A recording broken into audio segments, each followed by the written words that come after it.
Welcome to Homo Politicos. You're watching Enterprise Television. Kingsley Bass is my name. Let's talk politics. And we take a quick trip to Abia State, where the protest led by women and some youths from the Ohafia Local Government occurred at the Police Zone 9 headquarters, Umuahia, Abia State, against Senator Orji Uzor Kalu. The demonstrators cited the following grievances. One, they mentioned betrayal and stigmatization. They said they accused Senator Kalu of labeling the Ohafia community as, the zone for the indigenous people of Biafra during the 2023 elections, which they claim led to military intimidation and voter harassment in that particular area. Women chanted slogans too, claiming the senator had failed to execute essential projects such as roads and hospitals despite representing Abia North in the Senate.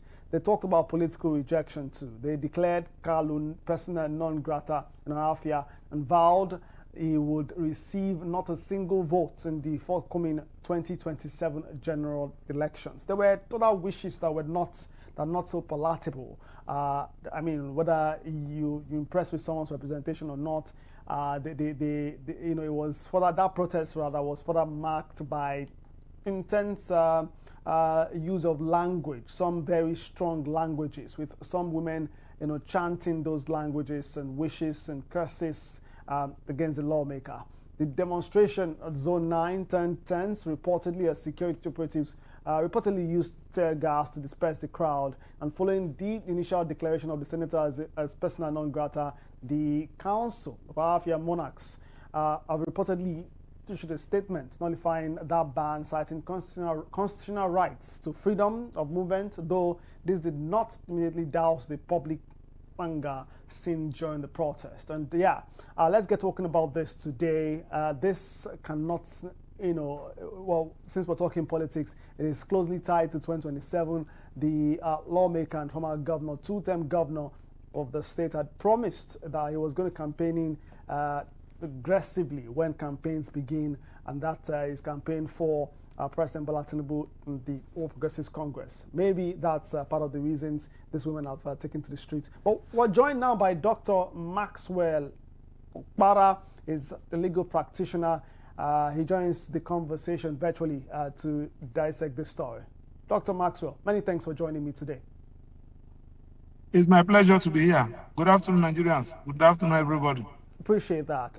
So at the moment, Doctor, I'm seeing your full white beards, lovely. But if you could just move your camera a little bit backwards so Nigerians can see the lovely face of Dr. Maxwell Okpara, clearly. While you comment, is it okay like this? I suppose fantastic. This is way better. At least next time you drive past Nigerians, they can say, yes, that's Dr. Maxwell Okpara. Aha. Okay, so let's get talking. So what do you make of this protest? For some persons, it is shocking. As many persons have tagged this shocking protest. As a matter of fact, particularly with the use of language in that protest. Well, my dear brother, you see, that protest to me is long overdue. It's long overdue. You see, once you are a public officer, you should know, once you are a public officer representing the public, you should know what to say. You should know how to say it. You should know when to say it. Now, if you watch very well, Orji Uzor Kalu, you are from Abia State. You are from Igbo land. And my dear brother, anybody, any Igbo who said that he's not in support of Mazi Nnamdi Kanu, that person is deceiving you. It's a lie. That is the naked truth. That is the painful truth. Everybody, forget about, I am the lawyer representing Mazi Nnamdi Kanu. I know what I'm talking about. I know the people who are calling me. I know the kind of information they are giving me, including those who are working in DSSS, including those working in the police, including those working in the VIDA. That is it. Now, Mazi Nnamdi Kanu, you are from the same state with the Orji Uzor Kalu, you are from the same place with the Mazi Nnamdi Kanu. And immediately, Mazi Nnamdi Kanu was convicted. Go and watch the kind of comment somebody who said that is reasonable, the kind of comment he made. I don't know whether you are getting what I'm saying. The day the Igbos were bleeding, my dear brother, if you enter Southeast that day, or any place the Igbos are doing business in Nigeria, you will know that the Igbos were bleeding. The Igbos were crying. And what do? You open your mouth and talk. I don't know, because this is there are some things that I'm not expected to use in a that's not a word in a live television like this. You open your mouth, you don't know what to talk, you don't know how to say it. That one is, by the way, when the Igbos we are crying of marginalization, when the Igbos we are talking about we are being marginalized in this country, when the Igbos were saying that they want to remove the Igbo tribe in a Nigerian in Nigerian society, in anything that has to do with Nigeria, Orji Uzor Kalu was the first person that wore Tinubu's symbol of politics, that thing that looked like it. He wore it. He was the first person that declared that he's going to support Tinubu for second term. No senators from Yoruba, so no senators from even including the senator representing Tinubu in the National Assembly did not do that. His own is Orji Uzor Kalu. I can go on and on and on and on and on. And you are doing this thing, say as if you are living in the moon. It's because he's moving with security now. If he said that he's doing well, let him go to his senatorial zone alone. Let him just go to his market school alone. But Dr. Maxwell, that's when I will know that. But Dr. Maxwell, you're a legal practitioner. You know what the law says. I don't know whether you understand. I don't know whether you understand. Clearly, clearly. I get your point. But I'm saying you're a legal practitioner, right? You've said what you've said. Got your point clearly. Your message well, gotten. Well, you're a legal practitioner. I know what the law says as to freedom of expression, freedom of association. If that's how the senator feels. I'm coming to that. If that's how the senator, I'm coming to that. No, before we get to what the women said, right? I'm saying if that's how the senator feels, if the senator feels a certain way about his community, about his roots, and he decides to associate himself with the president and his party, what is wrong with that? Should he be victimized, vilified for that? Now, listen, let me tell you, my dear brother, let me just give you an instance. Anything that you're doing, we are talking about the people that did protest against him. Yes. The people have a right to do they have a right to do protests? Definitely. Do Orji Uzor Kalu has a right to choose any person he want to support? Definitely. Good. So this one is exercising his right. This ones are exercising their right. Now, what the point I'm making is that in 2023 election here, I would have been a senator representing FCT in the National Assembly. Yes. Labour Party asked me to come and take the ticket. They pleaded with me because I've contested the election here and they have seen my capacity, they've seen the popularity. But I did not take that slot. Why? Do you know why? Because I was representing Mazen and the Kano. And the Igbos will now see me that I have abandoned Mazen and the Kano and be talking about politics. I don't know whether you get what I'm saying. Remember that it was my right to contest. I don't owe anybody apology. But most of the times you apply your reasonability. Now let me give you this instance. When IPOB was contesting election in 2023, do you know that the people like Orji Uzor Kalu were castigating IPOB? They are calling IPOB and some other persons. But somebody like Uzodemma did never for one day castigated IPOB. He never castigated IPOB all through. If you ask him, he will tell you that, well, IPOB is my brother, he has the right to contest, but we are playing party politics. I will never leave my APC and be supporting another party to be anti-party. I don't know whether you see that kind of reasonability. Are you getting what I'm saying? Yeah. Now the point I'm making is that when you are exercising your right, you know when to exercise it. You know how to exercise it so that it will not be detrimental to you. There are some rights that you will exercise, and that right may cost you something that you will never like. That's why when they are telling you, even as I'm talking to you now, I'm expected to be diplomatic in talking. I don't know whether you get what I'm saying. It's not everything that I will come to radio to say. Yes, you have a right to say it, but when you are saying it, you should also know that you are still living in a society. What will be the opinion of people? You have a right. You have a right to wear a clothes. My brother, if you wear boxers and singlet now, and be going to Oshodi Market, will anybody beat you? Eh? Oh well, maybe not. Nobody will beat you. If you wear boxers now and singlet to go to Oshodi Market, nobody will beat you. Highest people will say that this one is a mad person. Yes, but nobody can slap you because you are wearing boxers. Nobody can slap you because you are wearing singlet. But you know that it is wrong to wear it. You know that it is not good for you to wear boxers and singlets because of what people will say. I'm headed to somewhere. I want you to understand something. Because most of the times, when you are representing them, you are representing senatorial people. Okay, this particular voting they did the other day. I will not, they asked us that we should be calling our representative in the National Assembly that they should vote for mandatory transmission of result. You would have said that it's my right. I have a right. Because you are expected to do what the people want. You should, if you are doing something, watch what is the position of the people that I'm representing. How do I handle this particular issue?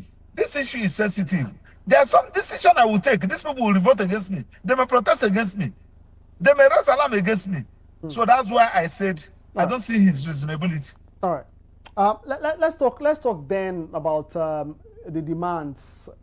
Maybe not demands, but the agitations of these women, particularly who stormed Zone 9 police headquarters in Umuahia to protest. First, they reportedly declared the senator the persona non grata. Do they have the right to do that? And they use, they further used languages. Some of them used curses, languages said to be too strong, wishing the senator death and the rest. Is that something that is within their right? Should they have done that? Some people carried the Jonathan coffin when he was alive, when he was president. But that wasn't justified, was it? Yes, but some people did it. All those people that did it, did you kill them? Most of them are even in the leadership of Nigeria today. So the point I'm making is that I'm not saying that somebody can wish any. Nobody has somebody's life. It's only God that decides when somebody will die and how the person will die. But I think what the message they are trying to pass across is that they are not happy with him. That's the general message they are trying to pass across. They are not happy with him. He should retract his step. He should reconsider his position. This thing that made your people to come out to protest against you, wishing you death, you should reconsider your position for goodness sake. You cannot know it all. You have your life to live, but you should also know that you have a wife. You should also know that you have a husband. You should also know that you have a parents. You should also know that you have a children. You should also know that you have people that you are representing. Don't only you. Consider other people. Consider the feelings of those you are representing. How do they express their feelings against him? By protest. Dr. Maxwell, by carrying placards. You've talked about the senator. How about the women? How about these protesters? Should they, do they have the powers to declare the member of the community persona non grata? Should they be chanting death? No, they don't have that right. They don't have that right to declare. But the point they are trying to make is this. I don't know whether you got them. Legally, they have no right. Legally, they have no right to direct somebody, the person they will support. But you should also know that once you are a senator, know that one. Once you are a senator, you are a public figure. The people should, just like when you are the president, when you are representing the people, when you are a leader, the people, you will know what to say. Like now, I can say anything and get away with it. But when I am a senator representing a particular zone, when I'm talking, my zone is talking. When I'm moving, my zone is moving. I don't know whether you get what I'm saying. That's why if you're a leader, you should know the kind of group you join. You should know the kind of thing you say. Because you are representing people, and you can have no right to say that they don't have a right to tell you. Because they elected you there to go and represent them. And then whenever you take a decision, they will say that the Abia State Abia North or Abia whatever senatorial zone has spoken. So that's why they are trying to exonerate themselves, they distance themselves by carrying out protests. And I'm saying that the protest is their right, but the saying that banishing somebody, you don't have a right to banish somebody. All right. You can have a right to express yourself through protest, but you don't have a right to banish somebody. You don't have a right to call somebody name because the person may take you on for criminal defamation. I don't know whether you're getting what I'm saying. Yes, clearly. Right. Yes. Let's wrap the conversation. It looks tense. Clearly, some members of the Ohafia local government are not satisfied with the representation of Senator Orji Uzor Kalu. And he has, by the way, promised that he's going to be recontesting. He's going to be campaigning aggressively against the incumbent governor, and that he's going to be campaigning for not just the president, but his party. As a matter of fact, you'd remember a few weeks back, I think it's been more than 1 month now, maybe going to 2 months, since there was this meeting with ex-governors where they came together and they say they would put heads together to ensure that the incumbent governor, Alex Oti of the Labour Party, does not return. Let's get your final thoughts on this conversation and how this might impact 2027. That thing is what we call empty talk. They are speaking from the moon. My dear brother, let me just tell you this thing. I just want to give you this particular thing. A client of mine, his shop is at the area market. He has 2-story building there. He collected loan from one microfinance bank and used it to do import goods. And he had problem with that importation. The microfinance bank was on his head. In fact, they were using EFCC to get him arrested. Now he put it, that is 2-story building. This thing I'm telling you was happening in 2019. He put that 2-story building for sale. The first person that priced that 2-story building 20 million naira, we say bring money. The guy ran away because there was no road. There was no road. In fact, most of the times the man who climb upstairs to come down is a problem. He must use ladder.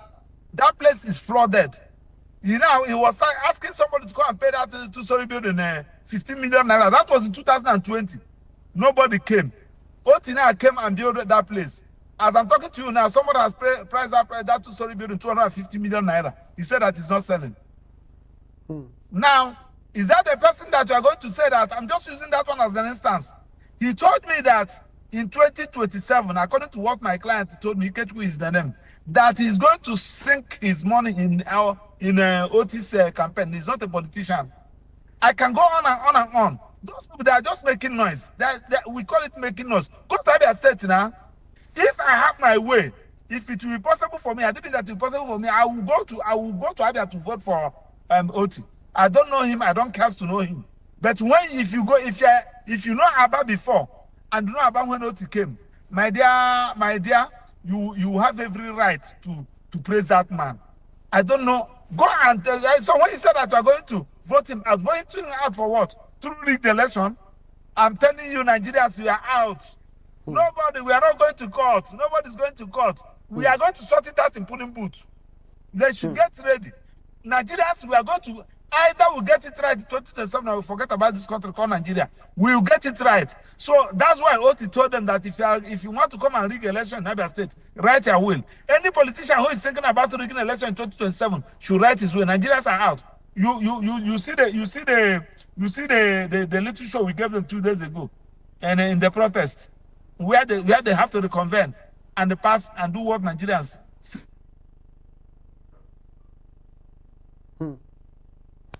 I suppose the network glitched there as we wrap the conversation. That was Dr. Maxwell Okpara's final thoughts as we wrap. Yes. Yeah. Dr. Maxwell. Dr. Maxwell? All right.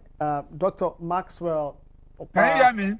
Yes. Can you hear me? Yes, we have just 20 seconds to go. You want to very quickly... Okay, thank you very much. So if you do well, people will vote you in. If you don't do well, people will vote you out. Thank you for having me. Appreciate you.